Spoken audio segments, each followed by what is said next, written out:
Welcome to Generation Orange, a post-triumphant match, post-victory match celebration / show. We figured since we aren't going to be doing a show tomorrow, due to, as everyone's well aware, Hurricane Laura making landfall. Thankfully, not as close to Houston as originally projected, but close enough. But yeah, we are live, guys. Live. See, live. Yeah, we are live. We wanted a chance to celebrate, but also to kind of break down a little bit about the match. Obviously, we're hugely excited as Dynamo fans first and foremost. That was just everything. That SKC. No, that's bald, baby. That's bald. That's thinning hair is what that is.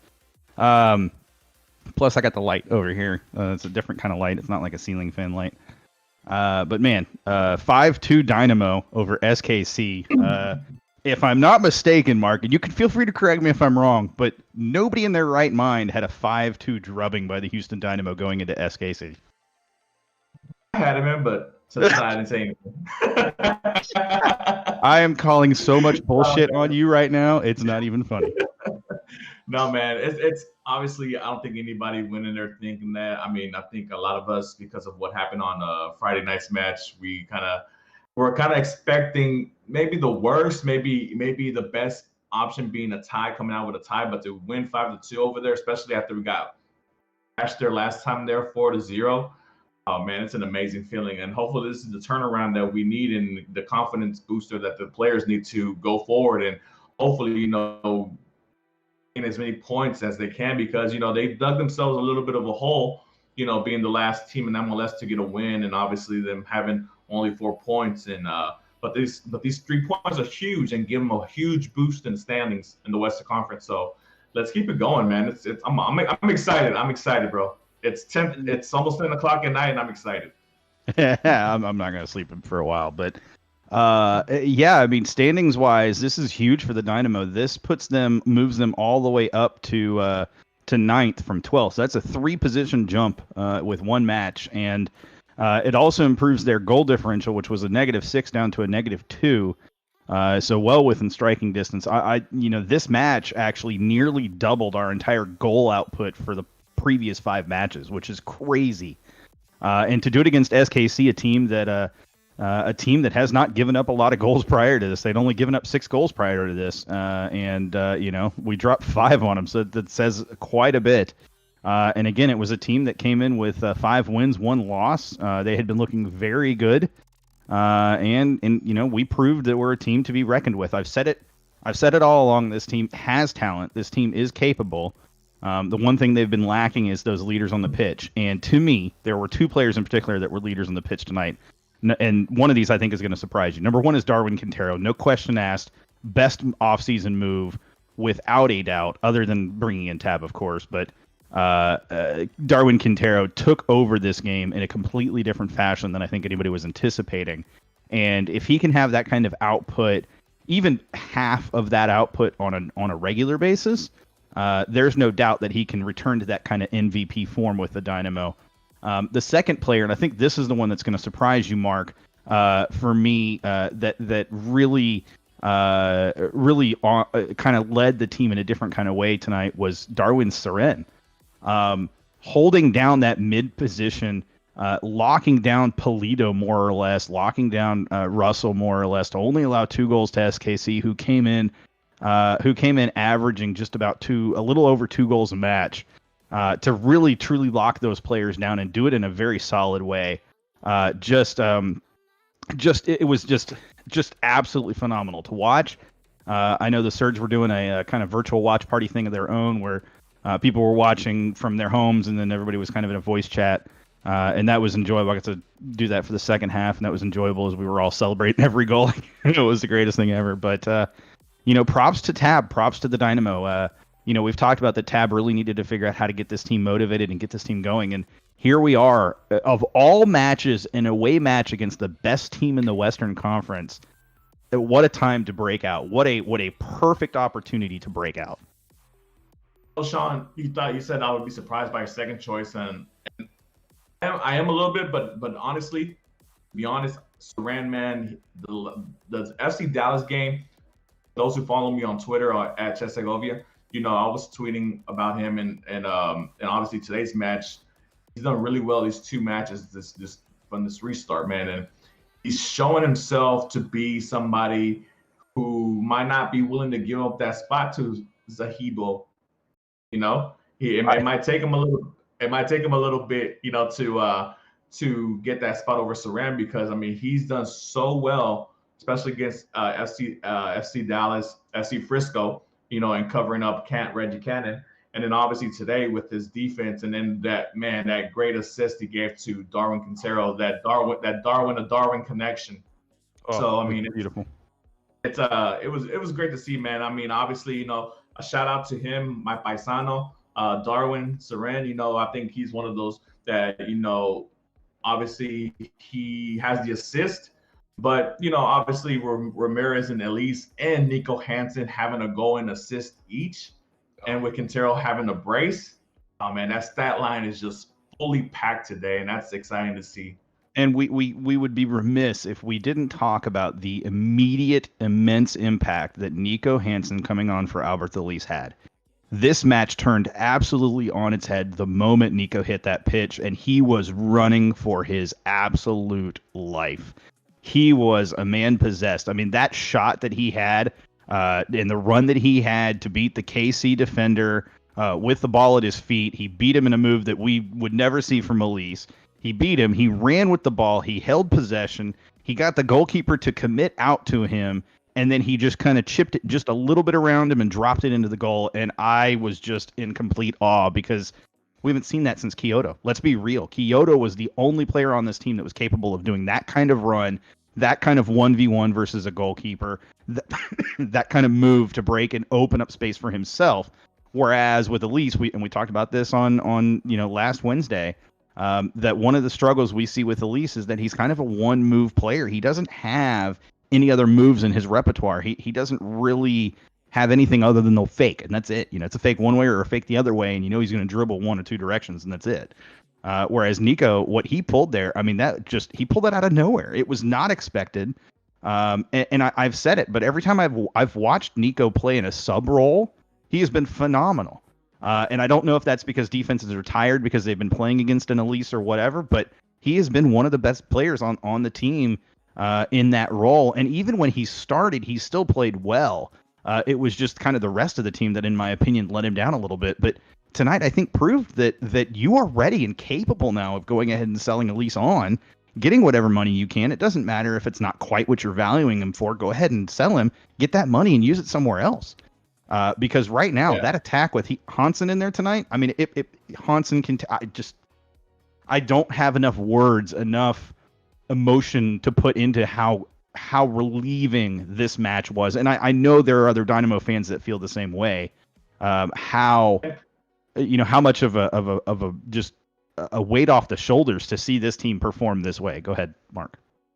Oh, and obviously, I mean, a great performance from Nico. And obviously, he had a really good performance in the MLS's back tournament when he played for, at least when he got suspended for that red card. But before we carry on with Nico, man, let's start off with the first half, man. The match.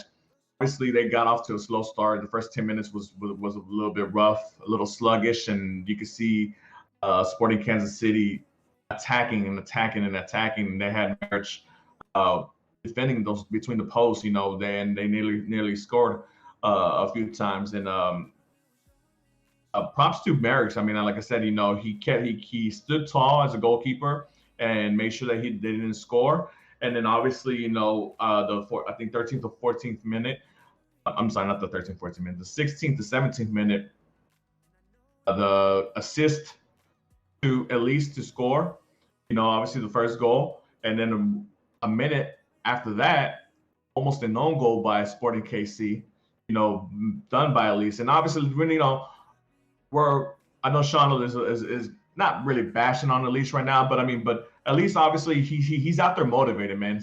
Obviously he knows that eyes are on him, and he wants to show out for these last few games that he has to kind of, I guess, improve his stock for the European scouts out there eyeing him, regardless of whether he ends up in Portugal or with Celtic or in Turkey with Vincent Company over there.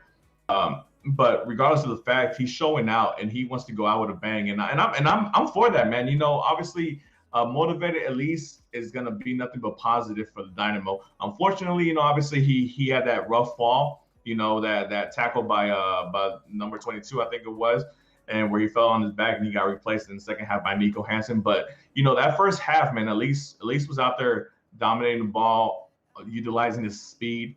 I know, obviously he's a one-trick pony with, his little fake, and then obviously he relies a lot on his speed. But when you have speed like that, it's a good tool to have. It's a good skill to have in your repertoire to, go out there and beat defenders and to make things happen. And obviously, he scored the first goal and he assisted on the second one with Ramirez.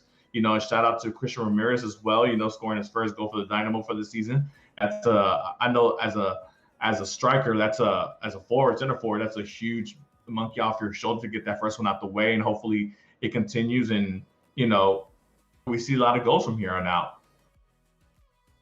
Yeah, so my thing with Elise, I think, is that you saw the difference when Hansen was on, and here's and I pointed this out actually in the Surge voice chat when we were talking, but the difference was Hansen didn't get a call that went his way, and he didn't throw a fit about it. He didn't, Elise, it was like less than 10 minutes into the match, and he was already, doing the fist pump, pissed off, fist throw thing. I can't even describe what it is, but it's the pissed off tantrum that he does every time he doesn't get a call that that doesn't go as he gets a call that doesn't go his way. The difference is I want players that have cool heads and can keep that mentality going into it. And I think you want to credit Elise on the assist, but if you watch, he was shooting and it was so bad of a shot that it was actually a great pass to Ramirez. And the real credit for that goal has to go to Ramirez because of how quickly he had to react to the ball at his feet. It was an immediate response, and Cisco and I have talked about this a number of times, but one of the things that MLS players have traditionally struggled with is the ability to first time a shot. They typically want to take the ball, control the ball first, and get it on their preferred foot, or move the ball to their preferred foot, or try to dribble a player, or whatever, find a better shooting position. But there are times where it's just better to just shoot immediately, take the one timer, and just move on. You may not get it every time, but your probability goes up. At least you get a higher chance of it. And goalkeepers traditionally aren't expecting it in MLS. Yeah, I mean, and that's the difference between a MLS quality forward and a European quality forward. When they're able to just wherever the ball's coming from, they hit it from their left foot, right foot, header, doesn't matter. They use whatever part of their body to get that first shot in without having to get a first touch in. Because once you get that first touch, you give the goalkeeper enough time, especially if it's an elite goalkeeper, enough time to better position himself to make the block, on that shot. But, obviously, yeah, the shot at least took as a wild shot, but he ended up getting credited for it as an assist. Like I said, shout out to Ramirez for getting that connection and making that quick reaction as a center forward and putting it behind the net, because that's what we've been lacking for this Dynamo team. I mean, aside from the first game in the MLS's back tournament when the 3-3 tie with LAFC, after that, man, finding the back of the net has been hard for these guys, and obviously we were disappointed as a fan base from Friday, because we were hyping them up, being the first game back at home against your rivals. It's a derby. You don't play those, you win those, everything that was going on, and even though they came out of the game with a point, it's one of those ties that seem more like a loss. And fortunately, we righted that ship and we got these 3 points in SKC along with that. So 4 points in 2 games. I mean, that's not a bad outlook, obviously, because we were hoping that they would win in Houston and hopefully tie in SKC. So they kind of did what they were supposed to do, according to us, or to our highest standards. So, shout out to them, for doing what they did out there. I want to mention this because, it had been basically touted ever since about Friday, or I think it was Saturday, ever since, LA Galaxy beat LAFC and the other teams that basically were winless on the season, had finally won a match. The conversation was, how long are the Dynamo going to go without a win? Well, there you go, folks. It's done and over with. We've got that win.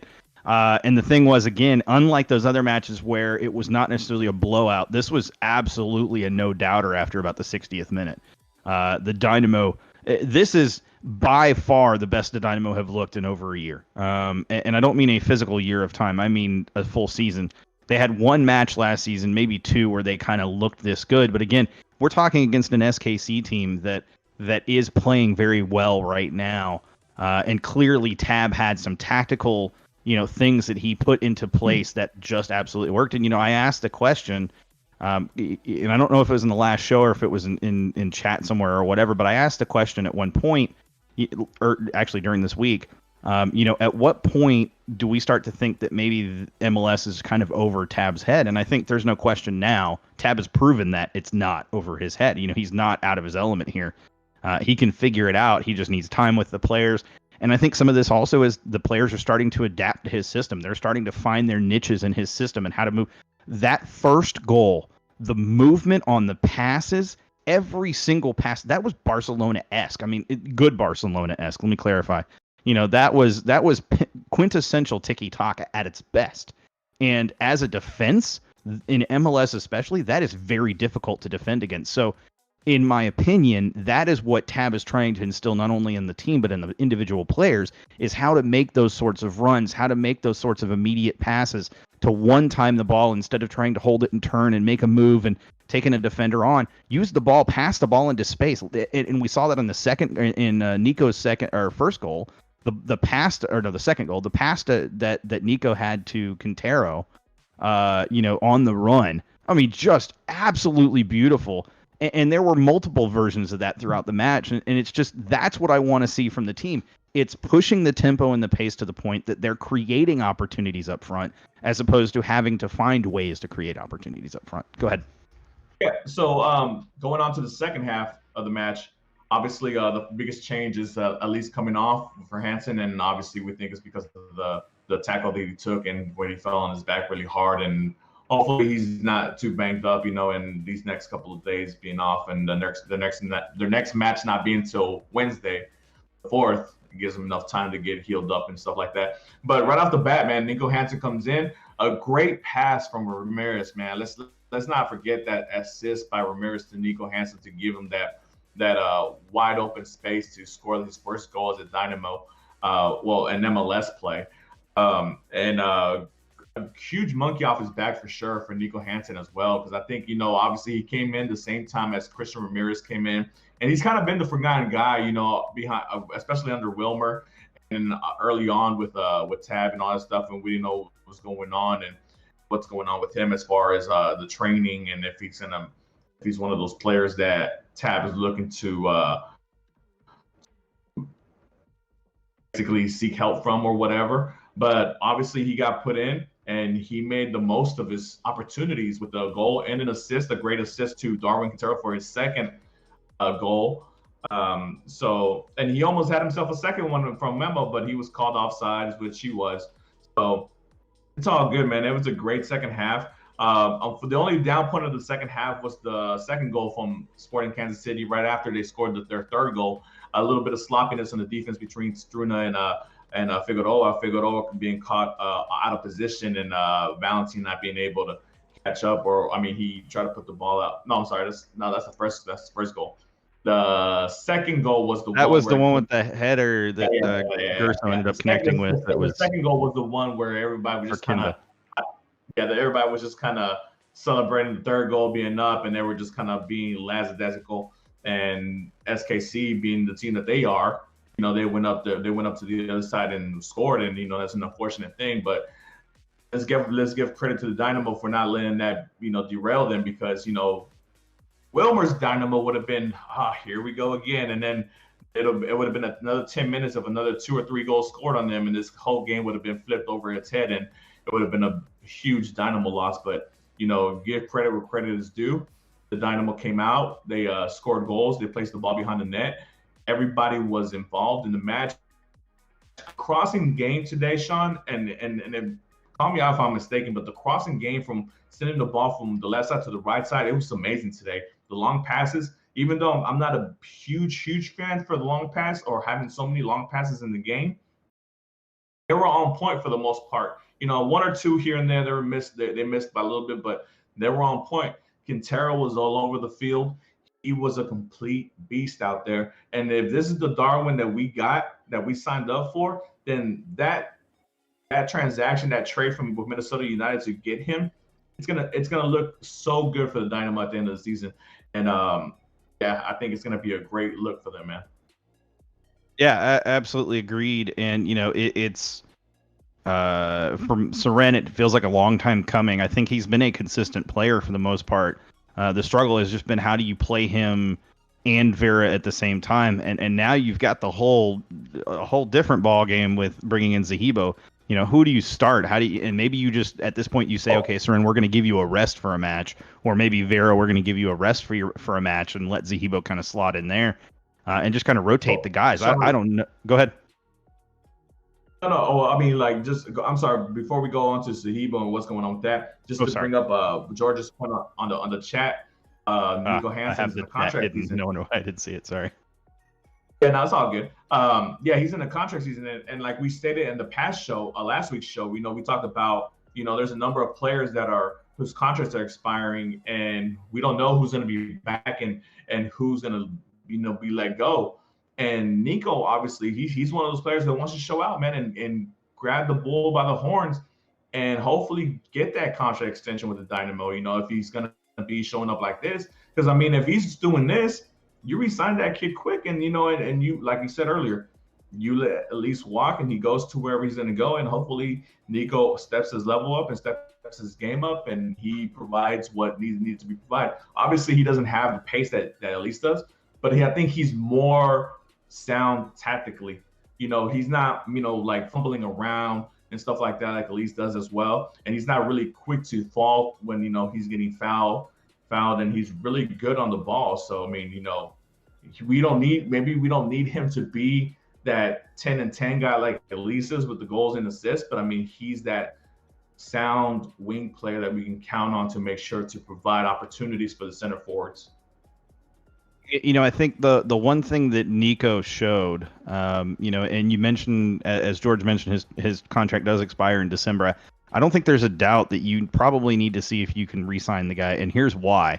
Again, as a sub, he's fantastic, and he offers you another option, at that position that is clearly a very key, important position for the team. But he doesn't have somebody said, oh, he thinks that Nico has that speed. George says he thinks Nico has the same speed as Elise. I don't think he does. but I don't think he needs the same speed as Elise. I think the difference is the two types of players you're talking about. Nico is technically gifted enough to be able to actually dribble players. Elise has to rely on his speed to beat players 90% of the time, 80% of the time, as the case may be. And so, Nico is one of those players that doesn't need to put as much energy into blowing by players that Elise does. So the difference there is that Nico, towards the end of matches, in my opinion, would not be nearly as tired because he's not having to push as hard moving forward to beat players on the ball. Yeah. That's a side note, I think, to the match in general. It just shows that it doesn't necessarily matter specifically who is where, but it matters how the team plays as a team. We've said that, right? That this is a perfect example of a team that is more than the sum of their parts individually. These individual parts each have plenty of talent in their own individual ways, but when they play together and they're on the same page, they can beat anybody. They absolutely can beat anybody within MLS. Let me clarify that. They can beat anybody within MLS, and it was proved. I mean, the way they looked, I would put them up against LAFC again, and LAFC at the best, because they were playing that fast, and it was clear mentally they were in the match from the very beginning. Whereas I think in other matches we've seen where mentally they've not been there from the very first whistle, or mentally at the second half they just check out. Not tonight. And I think to Georgia, I want to say one more thing real quick.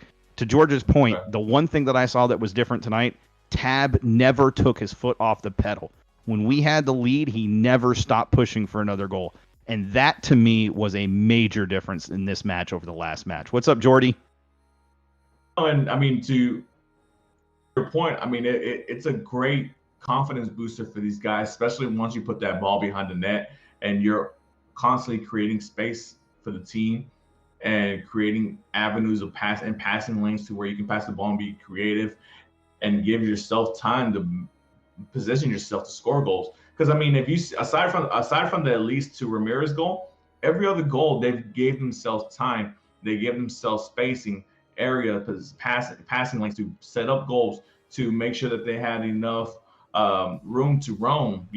It's one of the things that we kind of that I know personally I get on Elise is that he runs the ball too far deep into the end to where he gives himself no space to create sometimes, because the ball sometimes he's heavy-footed, and then that even though he has that speed and catches up to the ball, he ends up with no space at the end. Obviously today wasn't the point, man. They as many opportunities as they needed, and they took advantage of as many opportunities as they gave themselves, which is a rare thing that we've seen the last couple of seasons with these guys, and it's good to see. And I know this is one game, but I mean, hopefully this is just the start of a new beginning with these guys. Obviously, we're not expecting these guys to score 5 goals every game, and if they do, that'd be awesome. But it's a good starting point. That would be hella awesome. Yeah, I mean, look, I wouldn't lie. My next jersey that I purchased as a Dynamo jersey would be a Tab jersey at that point. I would be like, shut it down, coach of the year, coach of the century. That would be absurd. But yeah, man, like I said, I mean, it's one of those things where just putting the ball behind the net, you see what kind of confidence it gave these guys. And, obviously, we hope that it continues. And, I just want to give a shout out also. I mean, obviously we've praised Darwin Saran for the great play that he has, but let's not forget about Captain Berra.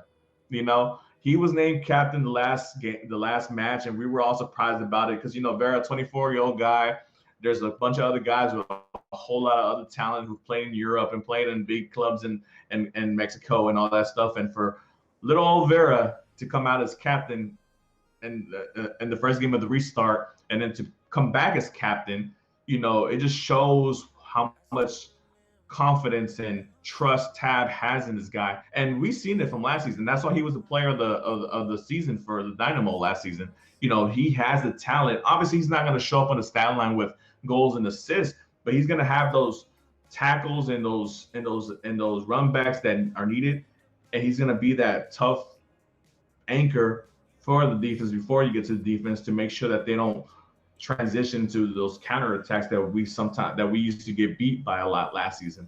And just shout out to Vera, man. I mean, he's wearing that captain's armband with a lot of pride right now. And that is good to see. That's another thing too, is pride in the color, pride in the patch, pride in the badge, pride in being a starter for the team, and being a captain for the team. All of those things, they add up. And Tab, I think, is trying to instill leadership in certain players, and if Vera is one of those guys, hey, I'm down for it. I mean, the guy is sturdy. Knock on wood. I got some over here. I'll do that here towards the end of the show, but. It's just good to see. I want to real quickly touch on Jordy's question earlier.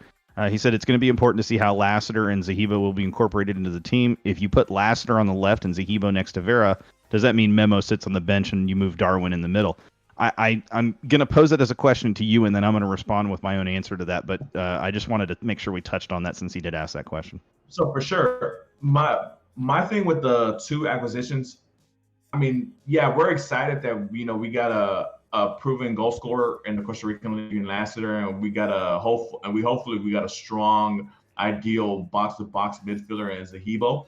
But with that being said, those guys still got to earn their spots, And if Serena's out there playing the way he's playing, and Darwin's playing great on the left, and obviously you got Mauro coming back. I mean, he's injured, but if Christian is doing good, and you got Elise or Nico Hansen, I mean, I don't see how those guys get in, aside, from rotating for rest purposes, obviously, because, obviously they got 6 games in 24 days, like Glenn said on the broadcast. But I don't think they make the starting 11 right off the bat. I think Tab is one of those coaches that, hey, my guys are showing me right now that these guys, that they're excelling in the position that I'm putting them in, and they're succeeding. So I want to continue with that. And like I said, they're going to have a week rest. They don't play until the 4th of September, which is next Wednesday. So I wouldn't be surprised if we saw this lineup again for the 3rd straight time, with maybe the exception of Ramirez and Mauro, depending on how Mauro's feeling, or maybe with the exception of Nico and Elise, depending on how injured Elise is. But I would not be surprised to see Siran, Memo, and Darwin starting over Zuhibo and Lassiter, because obviously I think Tab is one of those coaches that, hey, you got to show me before I can just hand you a starting position. And he doesn't seem like the coach that hands over starting 11 spots. So, so I'm gonna say a couple of things, but I do agree with you to an extent. I think there's a lot of players that we would like to see start that probably aren't going to start right away. But I think when it comes to, there's 2 things: Lassiter and Zuhibo. Lassiter, I don't think is being brought in to be an immediate starter. I think they're intending to slowly integrate him into the lineup. I think their intent is truly when Elise is when they're ready to move Elise on, he's going to be that guy to replace him. I think the struggle they're going to have now is with the way that Hansen came on and played. You're going to have trouble just saying, okay, Hansen, you're not going to play. Now, with that being said, Zuhibo, in my opinion, he has to be an immediate starter. You didn't give up much for him, don't get me wrong, but there is a player that was an MVP not long ago, 2 years ago, at the position that you want to play him at. And here's the thing that I think works to the Dynamo favor for this season in particular. All these matches are going to be very quick and very fast. You're not going to get an opportunity for a lot of rest for players. So you need to have depth at every position to be able to continue to play the way that you want to play and not have to really dig too deep into your bench. So being able to have players like Zuhibo, Seren, and Vera, all 3 in the same position, and technically I guess you could throw Boney in that as well. Being able to have players like Memo, Quintero, Elise, Hansen, trying to think if there's anybody else that I could think of. Lassiter, obviously, now that he's coming in, players at the outside positions that are able to play those positions. Even Mauro to some extent, or Tomas to some extent, can technically play those positions. And then also, and I guess Nico Lemoine, if you want to really dig deep in. And then finally, your starters up top are going to rotate a little bit, but in my opinion, between Mauro and Christian. We saw Mauro at points in this match where when he subbed on, he didn't look 100% comfortable. He looked like he was still favoring that thigh a little bit, the hamstring, whatever. He looked like he wasn't 100% comfortable, and there were even times it looked like he might have been limping a little bit. And that's okay if he's not 100%, but he felt like he wanted to get a few minutes in. Okay, that's fine. But I still think Christian, in the way that we play right now, is honestly the better forward option. And I say that because Christian has better hold-up play, and he can come in, he can get the ball, and then he can pivot and not give up possession and offer opportunities to the wide players to be able to feed the ball back in. And frankly, you saw it throughout this match where just having Christian in there and the moves and the runs that he makes, and again, that fast reaction from Christian was what created that goal that at least had the assist attributed on. Ramirez was a big part of what made the Dynamo's 5-2 5-2. Their 5 goals, he was involved in a lot of that in some way, shape, or form, whether it was pulling a player or 2 players from the middle of the defense or even out wide, pulling them to him, taking pressure off the outside players. It just opened up a ton of opportunities. No, yeah, I mean, and I gotta agree with that. There has to be depth on this team, regardless, because how quick the season's gonna go. And one of the things that we always kind of harped on with the Dynamo was that, yeah, the starting 11 looks great. Everything's clicking, but once there's an injury, obviously the whole thing with the whole at least transfer saga is one of the reasons of him not being sold, because they didn't have, at the time, they thought maybe they didn't have an heir apparent to at least to cover him when he would get transferred. But obviously, Nico has stepped up to hopefully take over the reins for him, but we'll see. But yeah, man, I mean, it's good to see. I think that Zuhibo, obviously, from the poll question that we had last week, and for the majority of the fans, agree with what you're saying, Sean, that he is going to be the one that kind of gets started off the foot quicker rather than Lassiter. I think Lassiter is going to be one of those that's going to kind of be slowly brought into the mix, because obviously they have Mauro, they have Christian, they have Peña. And then on the left, they have Quintero. And the great thing about this rotation stuff as well, you speak about somebody like Boniek, where Boniek came in the last 15 minutes and really, stirred up a little bit. I mean, a fresh Boniek against tired legs, tired 75-minute legs. I like my chances with Boniek there, obviously, because, he's the fresher guy. He knows how to move around, and he knows how to create chances. And, maybe he can turn out to be our Vicente Sanchez from 2017. Obviously not the vocal leader, but maybe he can come in and be that little spark that we need for the last 10, 15 minutes, where he comes in and creates against tired defenders, because they're more down to his speed now and his pace, because obviously we know he's 36 years old and he's not going to be as quick and be able to outpace and outrun these defenders nowadays. So we'll see, man. We'll see what happens. Man, everything's looking good, man. I think the whole Forever Orange family is excited about tonight. Obviously, a lot of stuff is going on with here in Houston. Obviously with the hurricane and a lot of stuff. And before anything else, guys, be safe, be prepared, and all that good stuff. Don't drown out there. We don't want to hear nothing. Turn around, don't drown. Turn around, don't drown. Here you go. That's right. Hey guys. Yeah, I do want to quickly say thank you for tuning in. I know this was extremely short notice. We appreciate everybody that tuned in and watched and joined us in chat. Jordy, George, Cisco, Sergio. I know Pat. I'm pretty sure Pat was in there. Shout out to our day ones, man. Shout out to the day ones for sure. But also want to say, guys, if you are watching, do us a favor. I know I mentioned it in chat, but I'm going to say it on the stream as well. If you're watching this on the stream, whether it's live or after the fact, do us a favor. Obviously, like the stream or like the video, share the stream. But most importantly for us right now, go ahead and subscribe to our YouTube channel. The reason for that is we are trying to get to 100 subscribers. When we get to 100 subscribers, we will unlock a custom URL for YouTube directly. So it'll be youtube.com/Generation Orange or /Gen Orange Radio, something to that effect. But guys, do us that favor, and again, share it. The more you share, the more we'll get people to follow, and that's amazing. But thanks for tuning in. Jordy, George, I know you guys had extra points to say. We're going to, I think George just had a cat or dog or something, or baby that just ran across his keyboard. But I want you guys to know that we're going to come back for a pre-show next Wednesday. I knew it. A pre-show next Wednesday before the match, 1 hour before the match. We're going to start at 6 o'clock Central. We know that's early. Tune in if you can. It's going to be a blast. We're going to have some fun, especially coming off of this win in particular.